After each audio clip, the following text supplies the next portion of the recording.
In this video, we'll show you how to use some of Burp's unique features for testing with HTTP2 requests. We'll also go over a couple of key things you need to understand about the protocol in order to use it effectively. Although Burp has supported HTTP2 for a while, we've added some major enhancements that let you work with requests in ways that are just not possible with HTTP1. This gives you the opportunity to explore a whole new HTTP2 attack surface, which has barely been audited due to the complete lack of any suitable tooling until now. If you want to get an idea of the kind of attacks you can perform using these tools, check out James Kettle's HTTP2 white paper on our research page. I'll leave a link in the description. Because HTTP2 is a binary protocol, the actual requests that are sent over the wire are really a bit of a pain to work with directly. So in Burp, we've made things much easier for you by displaying two different human-readable representations of each request. We'll look at the classic message editor view in a minute, because most of the exciting stuff's over here in the inspector panel. First of all, under the request attributes section, you can change which protocol you want to use to send each request. This means you can effectively upgrade and downgrade requests at will, and Burp will take care of the details for you behind the scenes. But the real power of these features becomes apparent when you open the request headers section. Notice that I'm using HTTP1 at the moment, and the headers shown in the inspector match up with what you can see over in the message editor. But watch what happens when I switch to HTTP2. Most of the headers are still basically the same, but you can now also see the pseudo-headers. In case you're not familiar with pseudo-headers, these are new in HTTP2 and are used to pass key bits of information about the request, some of which HTTP1 doesn't provide a header for at all. The method and path pseudo-headers effectively replace the old request line, for example. The colon prefix is just to help distinguish pseudo-headers from ordinary headers.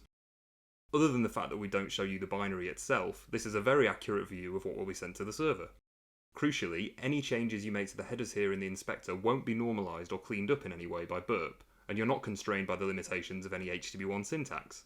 This enables you to construct all kinds of advanced attacks that are exclusive to HTTP2 and currently only possible using Burp. We'll look at an example of this later. Over in the message editor, notice that we still provide a representation of the request using HTTP1 syntax. If you make any changes here, behind the scenes Burp essentially just maps this request to its HTTP2 equivalent, so the values of the method and path pseudo-headers are derived from the request line that you see here, for example. Likewise, the value of the host header is used to generate the authority pseudo-header, and so on. This is great if you're just using HTTP2 for the performance improvements it provides and aren't really concerned with any protocol level issues like request smuggling. However, this view is not really suitable when testing for HTTP2 specific vulnerabilities because of the limitations imposed by the HTTP1 syntax. For example, you won't be able to put a space in the request path here, even though this is technically possible in the path pseudo-header that this points to.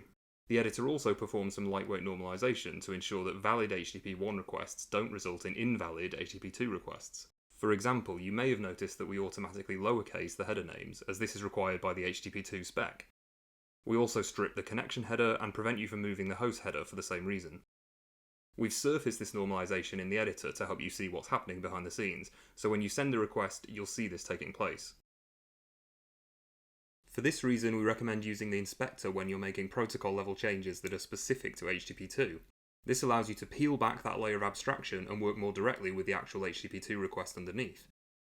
As this representation is completely decoupled from HTTP1, we don't have to normalise the changes you make here, so you can control exactly what gets sent to the server and do things that are not possible via the editor. So what kinds of HTTP2 specific changes can you make using these features? Well, if you've seen James's research, you'll know that one of the key differences is the ability to inject new lines within headers, so let's start with that. If you click on the arrow next to any header, you can drill down into its name and value. Then, to add a new line, just press the Shift and Return keys. Exposing the ability to do this is fundamental for constructing many HTTP2 specific attacks.